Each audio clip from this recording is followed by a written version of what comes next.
I'm Chris Cottell. I'm a student at Harper College, Oxford. And I'm going to tell you some stuff about what it's like here. So what do you study, Chris? So I study music. I'm in my third year. And at Oxford, that's sort of like lots of history of music and analysis and a bit of performance, a bit of composition, lots of things. So why did you choose to study music? It's an interesting question. I was on the border between studying English or music. I said to my music teacher, "Do you think I'll be able to get in for music? I don't really know how good I am." He said, "Yes, just go for it. You'll never know until you try." And I was sort of found it more exciting than English, so I just went for it. So can you tell us a bit about the college that you're in? Yeah, this is Harper College. It's medium size in the number of undergraduates. It's about, I think, 300, 400 overall. But it's quite small, sort of, in size. And it's very central. So one of the main university libraries, the Bodleian, is literally just across the road.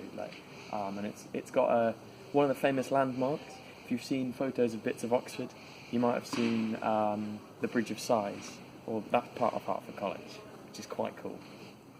Are there lots of colleges in Oxford? There are, yeah. 20-something? And how do you go about deciding which one you want to go to? Well, it's a bit of a lucky dip. So people on the open day often come around and look at a few. There's no way to look at all the ones, that you might apply to, because there's just too many and they're all so far apart.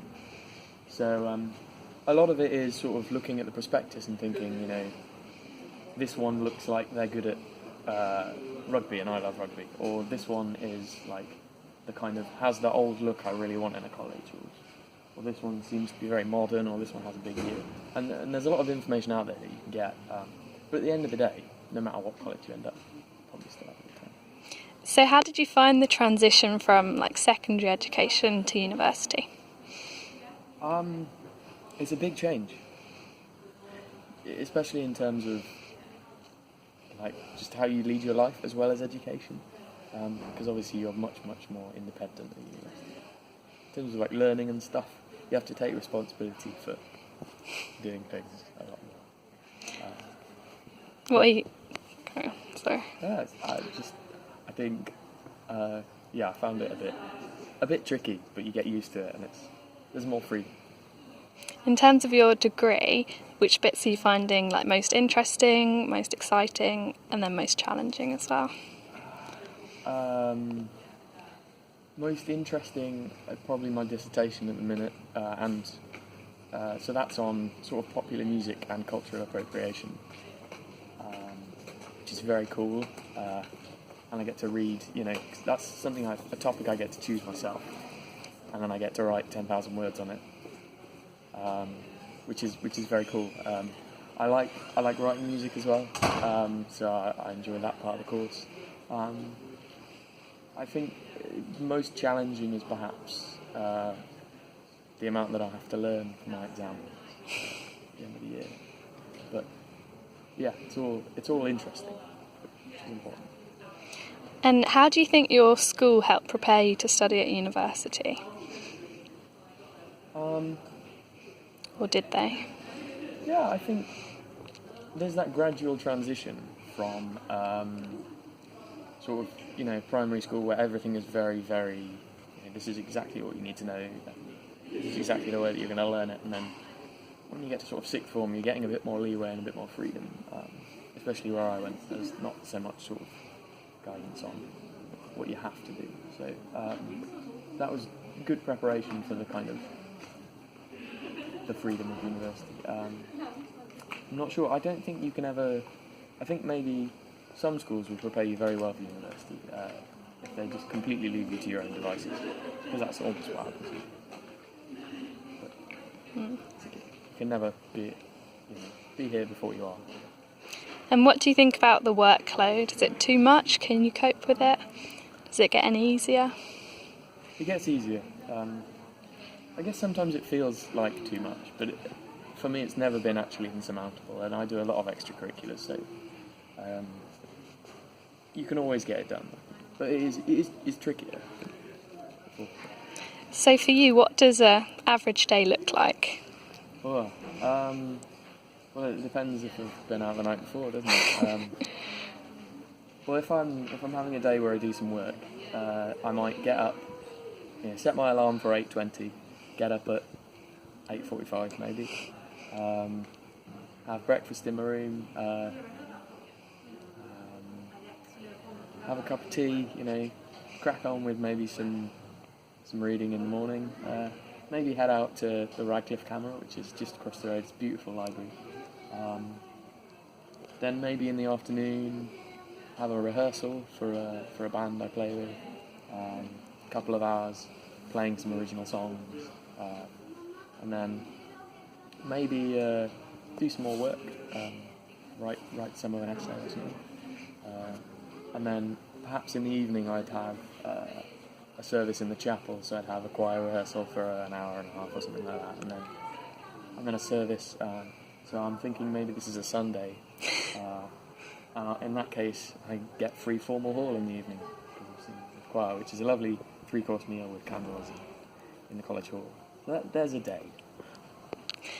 So when you first started out at Hartford, did you find there was lots of jargon that you didn't really understand? Yeah. How did you cope with that? There's a little. So they give you a freshers booklet at Hartford, and there's a glossary of some terms you might not have encountered, like pidge. What's a pidge? A pidge is a pigeonhole, but for some reason 3 syllables too long. Hartford specific is DTB. That's quite a good one. It's an abbreviation of down the bar. So good to know. And what are the terms called at Oxford? So the terms are called weird things. So the first term is called Michaelmas, the second term is called Hilary, and the third term is called Trinity. They're all named after feasts which fall or have before fallen within term time, like in the Christian calendar, which is a bit weird and really old. So a few other strange terms. What's a bop? A bop is a lot of fun. That's what a bop is. It's like a college organised party, basically. And some colleges will have them in their college and some have them out. So Hartford has them in a club called Plush. We hire out the club. All of the undergrads go to the club. Subsidised drinks slightly. It's quite fun. And what do you normally look like when you go to a Hartford bop? Well, that's a great question. I look very sparkly. There was one this week, and I had lots of glitter on my face, and I had a shirt which is basically made out of sequins.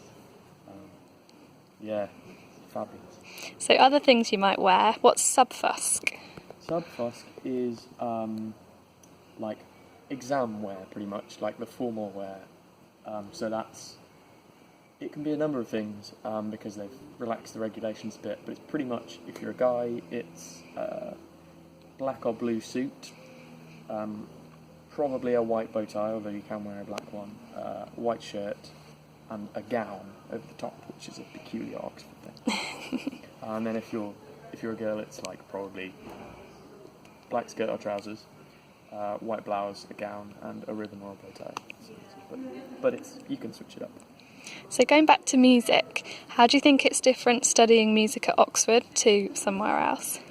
So another university or a college? Yeah, that's a good question.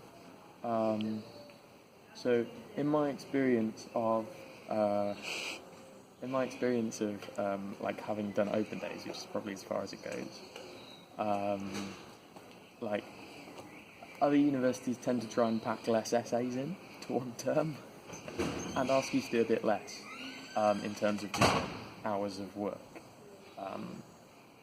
So that's part of it. Perhaps in the case of music specifically, there are sort of 2 routes you can go down. So you can go to a conservatoire and do sort of very practical music making, or you can go to university and do like more academic kind of things. And Oxford is sort of at the far end of the academic one, so it's like almost the most academic music degree you can do, because although performance and composition are offered, the main focus on the course is like history, music history and analysis, and sort of theoretical kind of thing. So how have you found the teaching at Oxford? I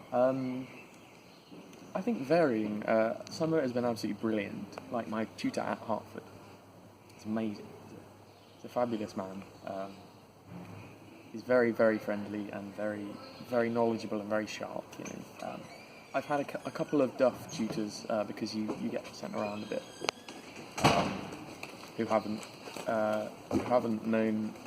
Not that they haven't known their subject, because I think that's the thing. Everyone here knows exactly what they're talking about.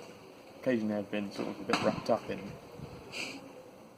things. So, but especially with my tutor here and some of my, for example, my analysis tutor is absolutely amazing. And I feel like with the tutorial system, I've really, really been able to engage with stuff that I haven't been able to engage with. And do you feel like you have time to relax? Well, I think I relax whether I have time to or not. But yeah, I think so. Especially if you can manage your time. Yeah, I think time management is a really important skill to learn at university, or potentially before university, if possible. But you definitely have time off. I fill most of my time off with extracurriculars, but some people just, hang around, watch Call the Midwife. Some people go out lots. There's a big student, vibrant scene, I think. And finally, just how would you sum up your Oxford experience as a whole? Oh, that's a tricky question. As it's coming to an end. Oh, it is. Wonderful, challenging, full of lovely people, and I think I'm going to be very sad to be somewhere else. Thanks a lot.